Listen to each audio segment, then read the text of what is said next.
originally from Church in Bayaw sa Buanga Sibugay. Ng mga sawag taga Baguio, so taga Church in Baguio na ako karon. Amen. Also, it's my second time to be here. Last 2016, churching ang mga coordinators sa Buanga Sibugay dito sa Boracay Town.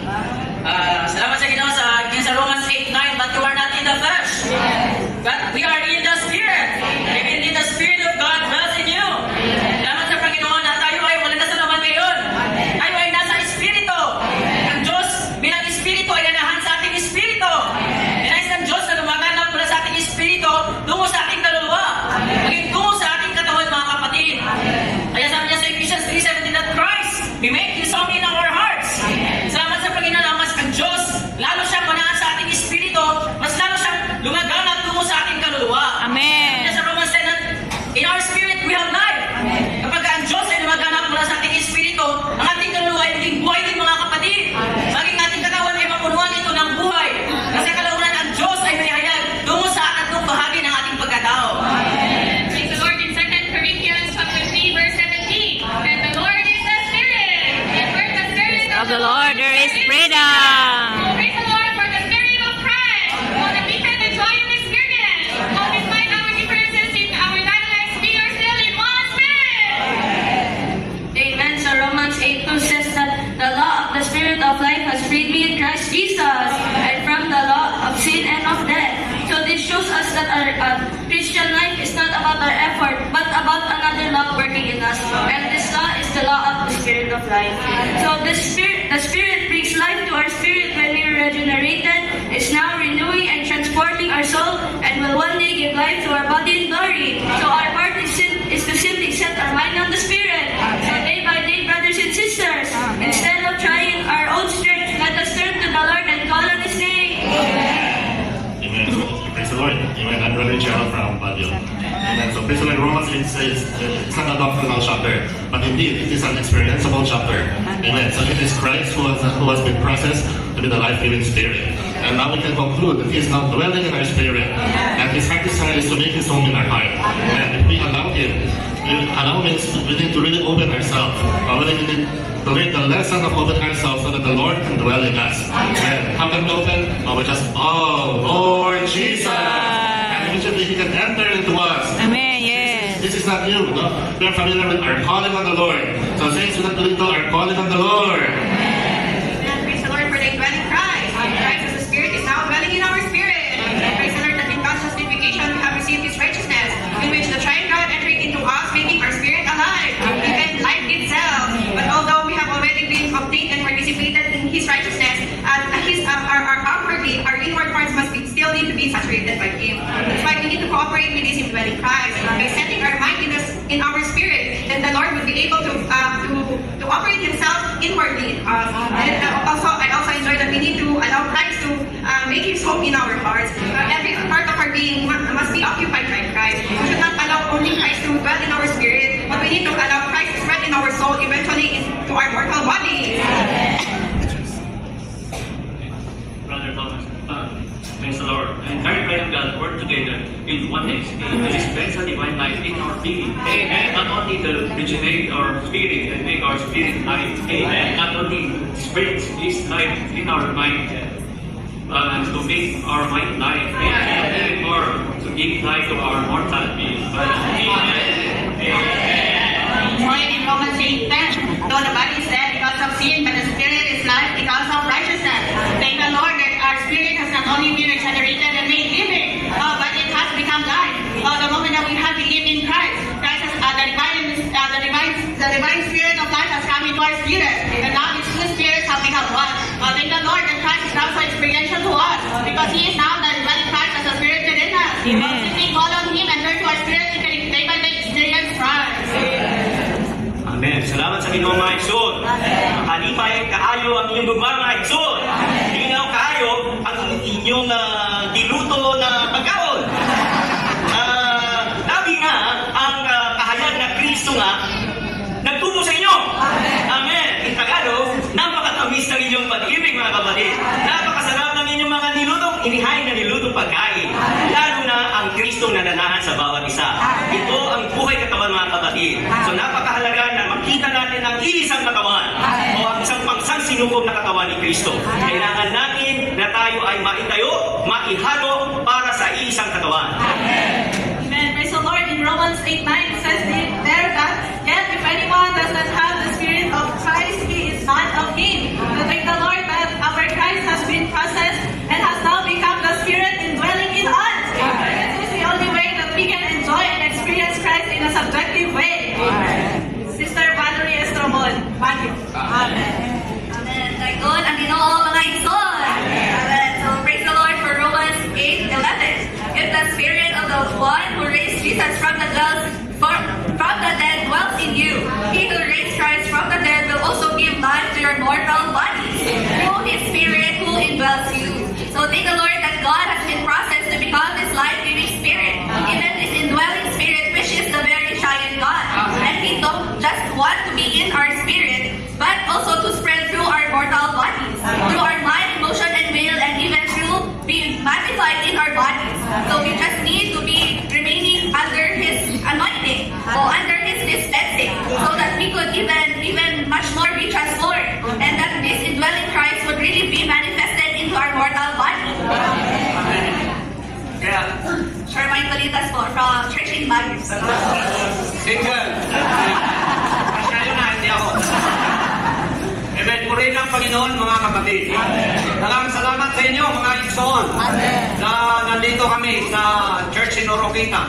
Hindi lang pangarap, kundi dream come true. Tayo ay nagpapasalamat sa ministeryo na ang Kristo ngayon ay nananahan sa atin. At itong Espiritong nananahan sa atin ay Espiritong nagbibigay buhay. Naliwanagan ako na itong Espiritu ay nagbibigay ng buhay una sa ating Espiritu. Tapos sabi doon, itong Espiritu ay gawing gustong manahanan sa ating puso. At doon sa Romans 11, natamasa ko na itong Espiritu magbibigay din ng buhay kahit sa ating dying body. So, ibig sabihin, ang buong katawan natin ay sakupin ng Espiritu ng buhay. Hanggang ating may hayag, hindi ang ating sarili, kundi si Kristo mismo.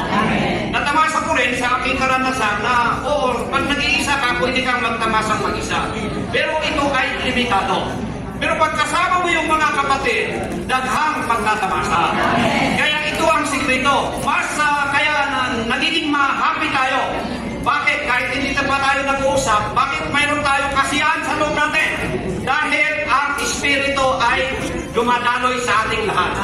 Kaya nga, naalala ko, sabi doon na, I came that you may have life, and we have it abundantly.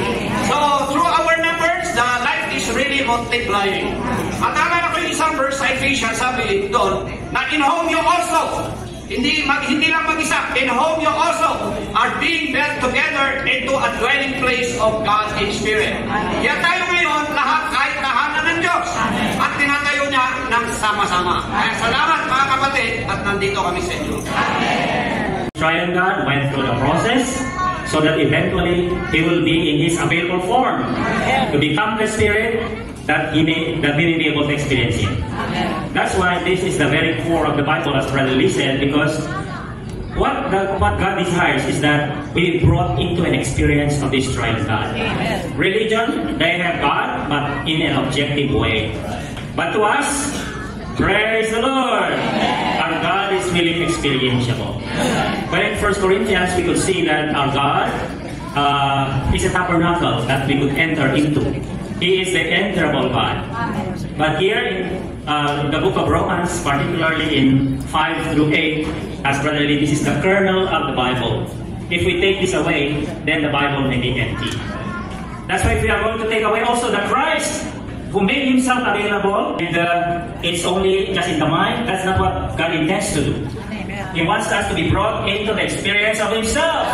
That's why He made Himself available.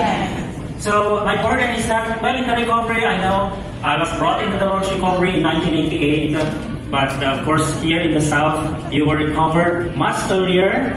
That generation of Brother Benigno, I may say, because his sons, more or less, but I was ahead a little bit with them. To be brought into the recovery, you are, praise the Lord, still, if you have to correct me, you're still the biggest church as far as the number is concerned, right?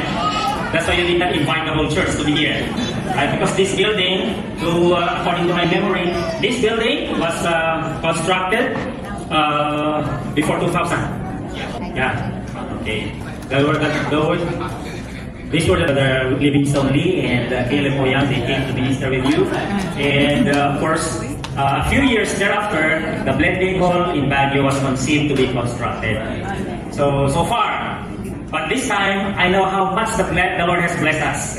This is because of our experience of this triune God. It has been processed and consummated, made available to us. Without this, I do not know how could we be able to go on through the turmoil that are going on. But because we experience the Lord more, the Lord has brought us, and up to this time, we remain faithful to stand for His recovery. So I believe this is what we need today. We have known it, we have the truth, but may the Lord really brought us into much more experience of this triune God that has been processed, who made Himself one with our spirit, but it is not His desire only to be one in our spirit. Brother Lee said that the very key in the Lord's recovery is the mingled spirit. We have to experience Him through the mingled spirit. Without this experience, we could not be brought into the real building of the body. That's why today we are perfecting the young people, even those who are, if you did not have the chance to be perfected in the full-time training, welcome to the Middle Age training. I am your slave in the Middle Age training. Brother Benigno is my classmate. Okay? So come to the Middle Age training to be trained, because this is really the burden of this ministry. That all saints, regardless of age, we will also be perfected. Amen. So that the perfected saints would really build up the body of Christ. Amen. Brother Junel, originally from the far north, in Ilocos, but I have already moved to Baguio because of our assignment as a worker with my family. I brought a sister, not any Gorota, but a Chapacana, okay, from the island of Mindanao in Zamboanga. So, no problem. Let us blend more. Let your young people get some sisters to the south, or their brothers. That's why we came here, because of them. They are here to visit their family. Brother David, Brother Johnny, Brother Darby, right? But Brother Opo is not with us. The first one from Cagayan de Oro, Misamis Oriental. He left his to be alone to be here. Oh Lord. So I said, no problem. Right? No problem. I was brought to Pasilan even before. They said, well, it's really terrifying at that time because it's the time of Mabusabaya. But I'm still living up to now. Praise the Lord! We are Espiritu na bagyo na naranasan nyo. I came to read this book, The Keeping Power. Alam nyo, si Caleb, nag-send ng testify sa promised land ng Panginoon. Nakita nila yung mga hikante. And then they reported, and they were so down na terrified sila.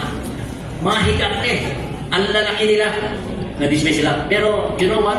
Praise the Lord, Mindanao Saints and the character of Caleb.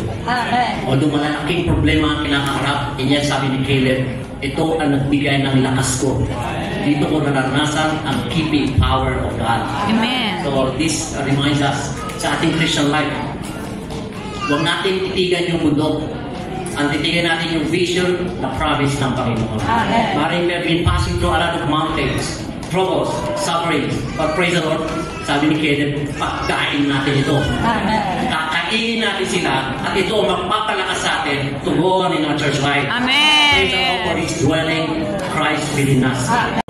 Akala namin because of the turmoil of this typhoon that we have been experiencing, babagsak ang number. And yet, parang nung nag-conduct sila ng statistics, lalong dumami. Praise the Lord for Caleb. That strengthened us to go on. Kapatid, huwag natin tingnan ang bundok. Ang tingnan natin yung we are on top of the mountain, overseeing. Ito ang magpapalakas sa atin to go in our church life. Amen. Praise the Lord. Now, going to the statistic para mas may time mga saints sa liniwala sa Roqueta. Ang patio, so marami na sa inyo siguro nakarating doon, ano? A lot of saints go up there. Yes, Brother Benigno. Madalas pumunta doon. Suki namin yan. Madalas pumunta yan doon. Amen. Praise the Lord. Ang Baguio is situated on top of the mountain. 5,000 above sea level. So, biruan kami dyan. Pag nag-rapture mas may sine biyahe namin. Kasi naka-advantage namin ng 5,000 feet. Praise the Lord. Ang Baguio ay situated on 5,000 feet above sea level at ang temperature doon talaga ay malamig. Ang summer na temperature doon ay temperature yun ng madaling araw. Oh. Okay, something like 26, 27 degrees. Mainit na sa amin yun.